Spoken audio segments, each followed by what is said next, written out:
Hello everyone. सो आज के इस वीडियो में हम लोग नेटवर्क थ्योरी ये सब्जेक्ट के ऊपर काम करेंगे। एनटी स्पेशली सेमिस्टर 3 ईएक्सटीसी ब्रांच को ये सब्जेक्ट है। अब यही सब्जेक्ट इलेक्ट्रॉनिक्स ब्रांच को भी है, लेकिन नाम है ENS, electrical network analysis and synthesis. Same subject electrical वालों के लिए भी है, बस उसका नाम है ECA, electrical circuit analysis. Same वैसे इंस्ट्रूमेंटेशन ब्रांच को भी है ईएनएम करके, इलेक्ट्रिकल नेटवर्क एंड मेजरमेंट करके। ओके, सो नाम अलग अलग है लेकिन अंदर जो कंटेंट है वो सेम है। 90-95% सिलेबस सेम है। एनटी हो, इनास हो, ईसीए हो, कुछ भी हो। तो इलेक्ट्रिकल, ईएक्सटीसी, इलेक्ट्रॉनिक, इंस्ट्रूमेंटेशन, ये सभी ब्रांच के स्टूडेंट्स ये वीडियो देख सकते हैं। सो काम शुरू करते हैं फिर। सो आज के वीडियो में हम लोग मेश एनालिसिस, जो कि सबका फेवरेट टॉपिक है, उसके ऊपर काम करेंगे। अब है फेवरेट, लेकिन होता क्या है, इसमें ही सिली मिस्टेक होता है, प्लस माइनस वाला सिली मिस्टेक होता है, या फिर केवीएल कैसे अप्लाई करना है, डिपेंडेंट सोर्स क्या है, वो सब के बारे में हम लोग थोड़ा कंफ्यूज हो जाते हैं।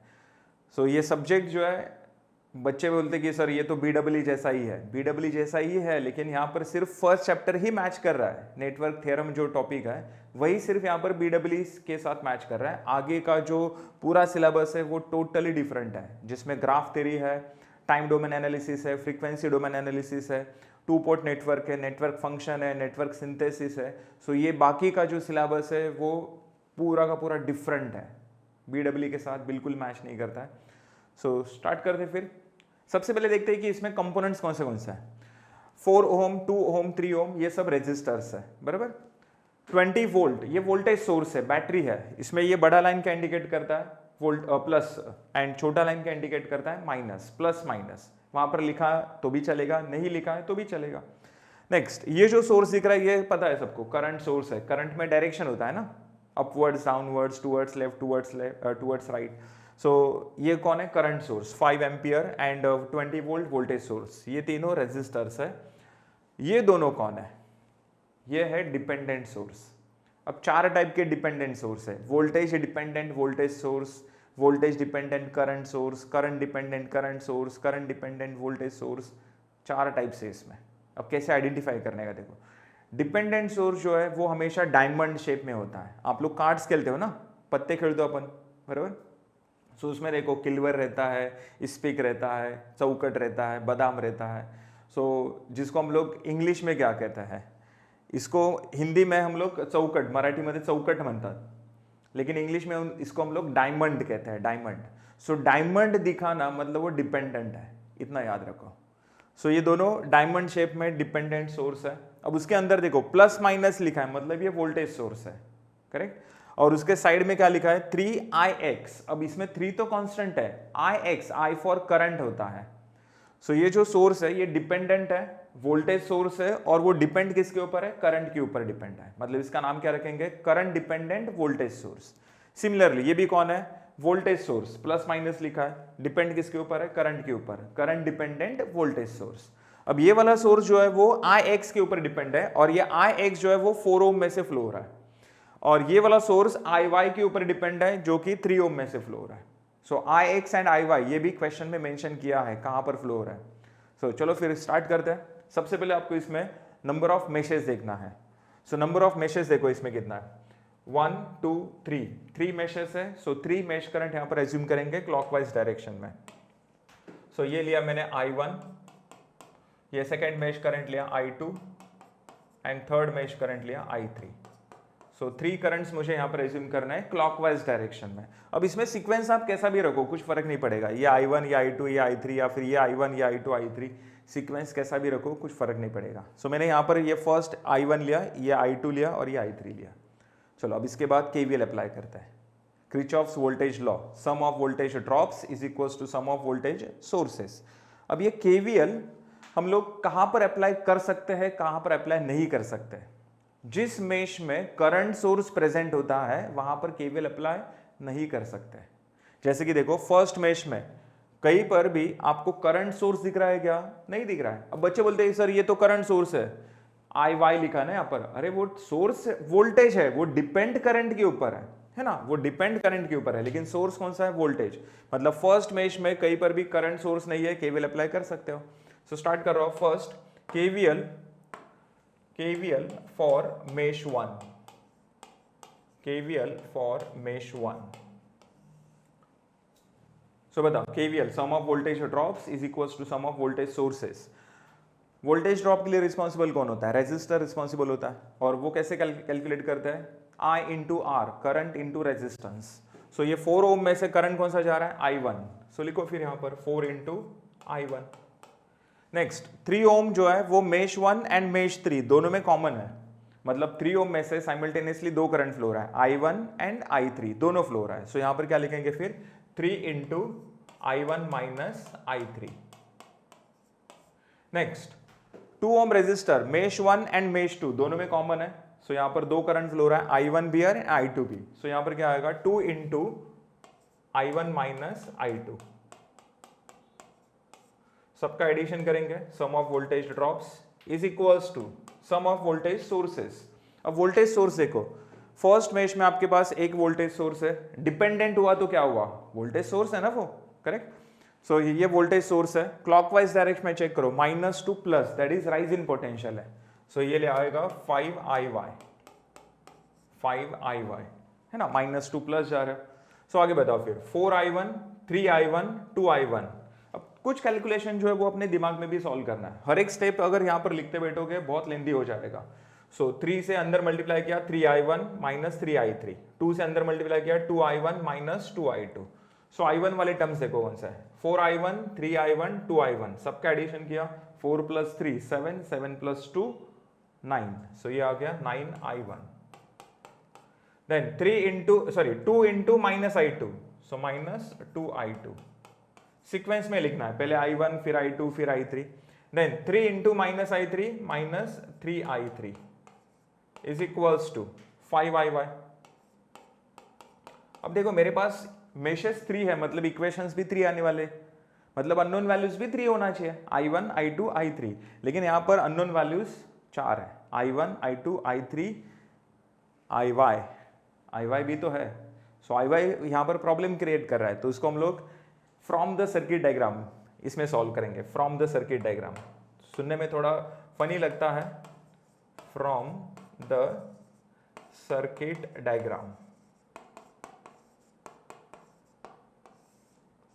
बहुत ही इंटरेस्टिंग स्टेप है ये. IY यहां पर प्रॉब्लम कौन कर रहा है? IY. ढूंढो फिर IY को. IY जो है देखो यहां पर 3 ओम में से फ्लो रहा है, कैसे जा रहा है? लेफ्ट टू राइट डायरेक्शन में जा रहा है. सो I3 भी तो लेफ्ट टू राइट जा रहा है ना, मतलब I3 का डायरेक्शन IY के डायरेक्शन से मैच कर रहा है. लेकिन देखो I1 का डायरेक्शन मैच नहीं कर रहा है. I1 जो है वो 3 ओम में से कैसे जा रहा है? राइट टू लेफ्ट जा रहा है, राइट टू लेफ्ट. सो यहां पर I3 का डायरेक्शन IY के डायरेक्शन से मैच हो रहा है, I1 अपोजिट जा रहा है. सो यहां पर बताओ IY इज इक्वल्स टू क्या आएगा? IY is equals to I3 minus I1, I3 minus I1. I3 का डायरेक्शन मैच हुआ इसलिए I3 पॉजिटिव लिया, I1 का डायरेक्शन अपोजिट जा रहा है, सो इसलिए इसको माइनस लिया. सो IY को मैं रिप्लेस करूंगा I3 माइनस I1 से यहां पर. ओके, सो यहां पर लिखो फिर 9I1 minus 2I2 minus 3I3 is equals to 5IY. IY is equals to I3 minus I1. चलो 5 से अंदर मल्टीप्लाई करते हैं, 9I1 minus 2I2 minus 3I3 is equals to, अंदर मल्टीप्लाई करेंगे 5I3 माइनस 5I1. अब इनको लेफ्ट साइड शिफ्ट करते हैं, ये माइनस 5I1 लेफ्ट साइड जाएगा, प्लस हो जाएगा. So 9 plus 5 14I1, correct. Next I2 same आएगा, minus 2I2 and 5I3 left side जाएगा, माइनस हो जाएगा. So minus 3I3 minus 5I3 minus 8I3, minus 8I3 is equals to 0. ये मिल गया मुझे इक्वेशन नंबर 1, करेक्ट. सो इसमें सबसे इंपॉर्टेंट था ये फ्रॉम द सर्किट डायग्राम. इससे मुझे IY का जो इक्वेशन मिला वो मैंने यहां पर लिखा, और मेरा जो इक्वेशन है वो I1, I2, I3 ऐसे 3 अननोन्स हो गए उसमें. ठीक है. सो मुझे और 2 इक्वेशन की जरूरत है. अब मेरे पास उसके लिए मेश 2 है एंड मेश 3 है. चलो तो इसको हम लोग साइड में रखते हैं.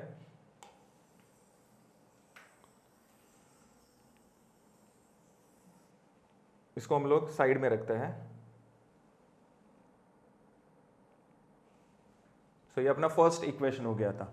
चलो नेक्स्ट, अब सेकेंड मेश के ऊपर काम करते हैं। अब सेकेंड मेश में केवीएल अप्लाई तो नहीं होगा, क्यों नहीं होगा?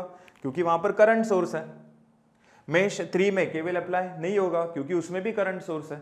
सो यहां पर ये जो 5 एम्पियर करंट सोर्स दिख रहा है वो मेश 1, मेश 2 एंड मेश 3 दोनों में कॉमन है। ऐसे टाइप के प्रॉब्लम को हम लोग सुपर मेश कहते हैं। जब कोई करंट सोर्स दो मेश में कॉमन होता है उसको सुपर मेश कहता है। और ऐसे प्रॉब्लम में पहले आपको क्या करना है, सुपर मेश इक्वेशन लिखना है। Super mesh equation,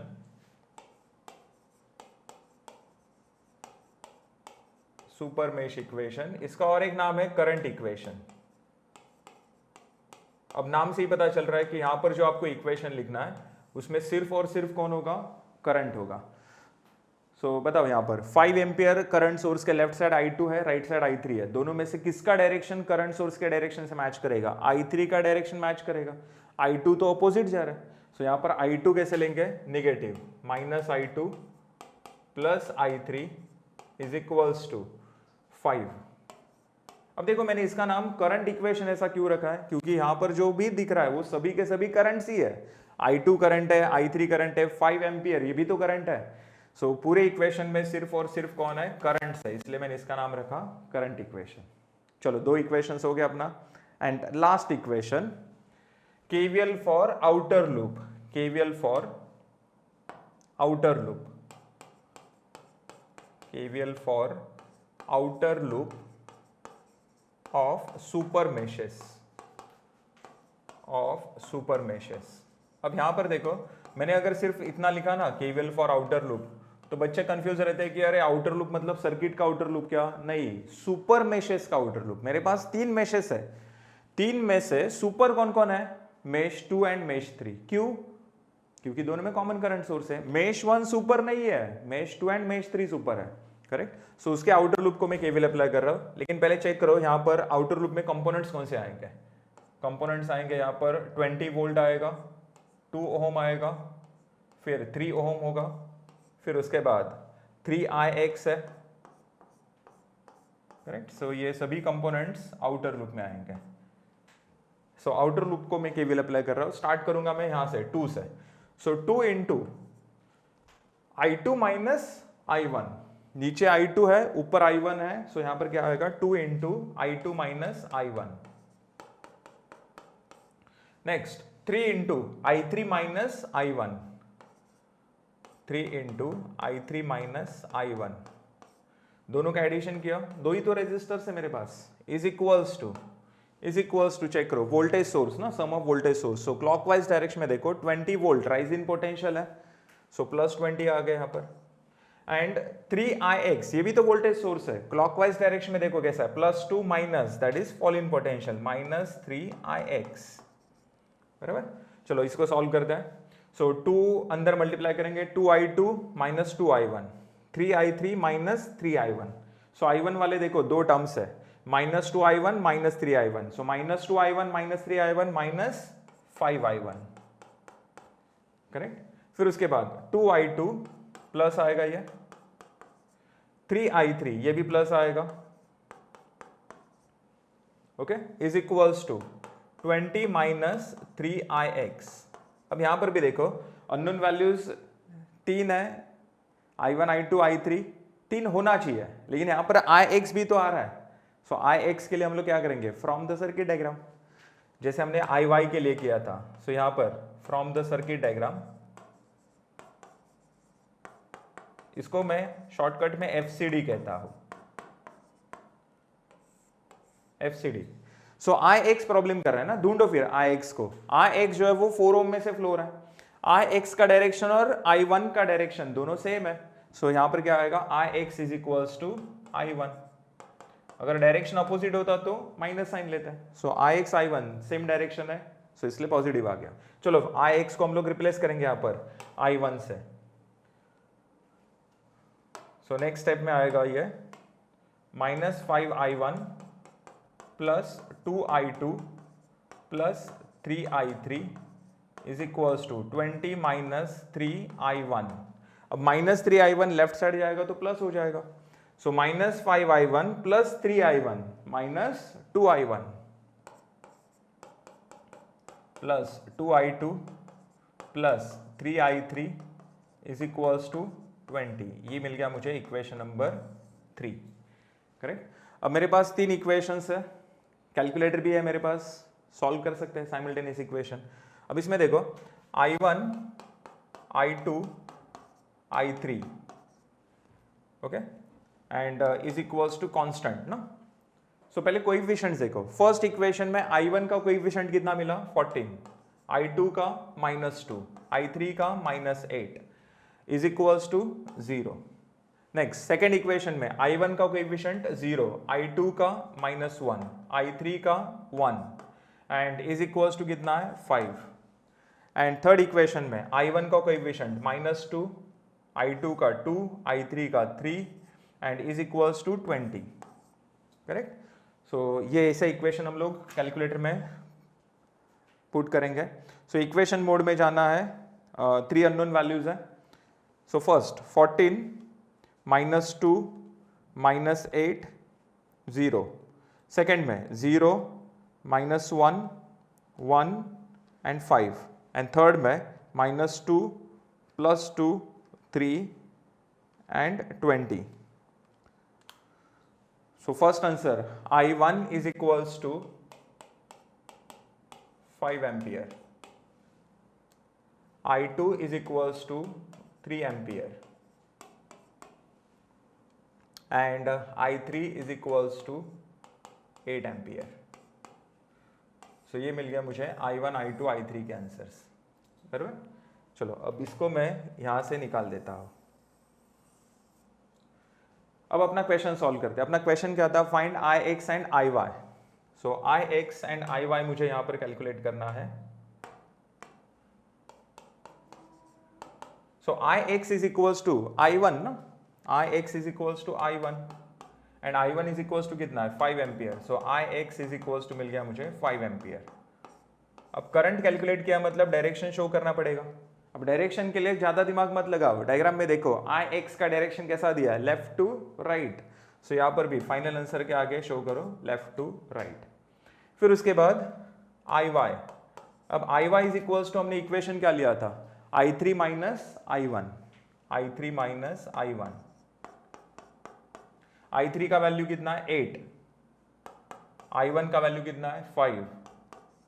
so Iy is equals to मिलेगा मुझे 3 एम्पियर एंड डायरेक्शन कैसा, Iy का डायरेक्शन भी कैसा है लेफ्ट टू राइट। सो यहां पर लेफ्ट टू राइट, ओके। चलो तो ये हो गया अपना मेश एनालिसिस का एग्जांपल। ऐसे टाइप का एग्जांपल एग्जाम में आएगा 8 से 10 मार्क के लिए आएगा।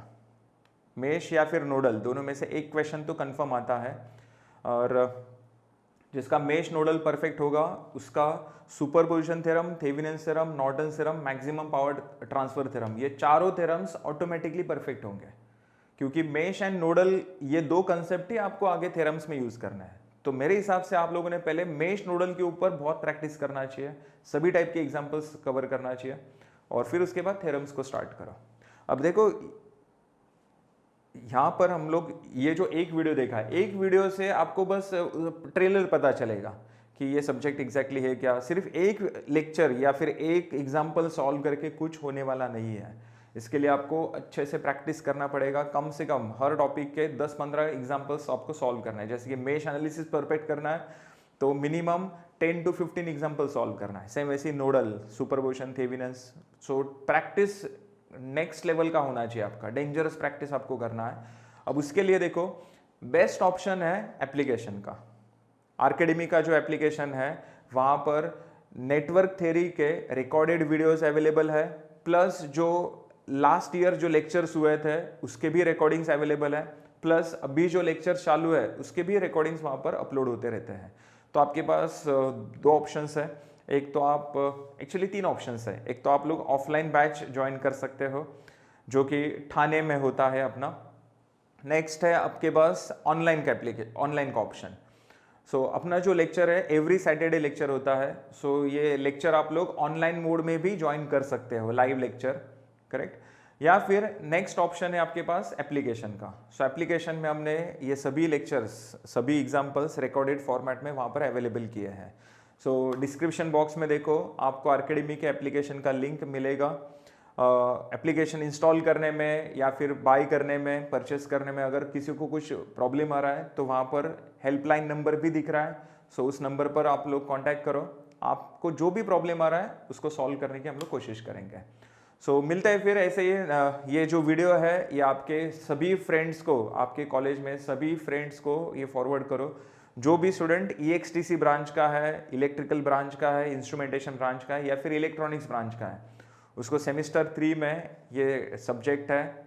सो अगर आपका ब्रांच कोई और है, कॉम्स IT वगैरह है, तो आप लोग ये वीडियो आपके बाकी सभी फ्रेंड्स को फॉरवर्ड करो जो लोग EXTC से है, इलेक्ट्रॉनिक्स से है।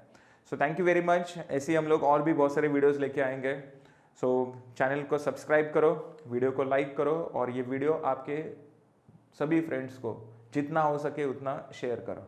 So thank you very much.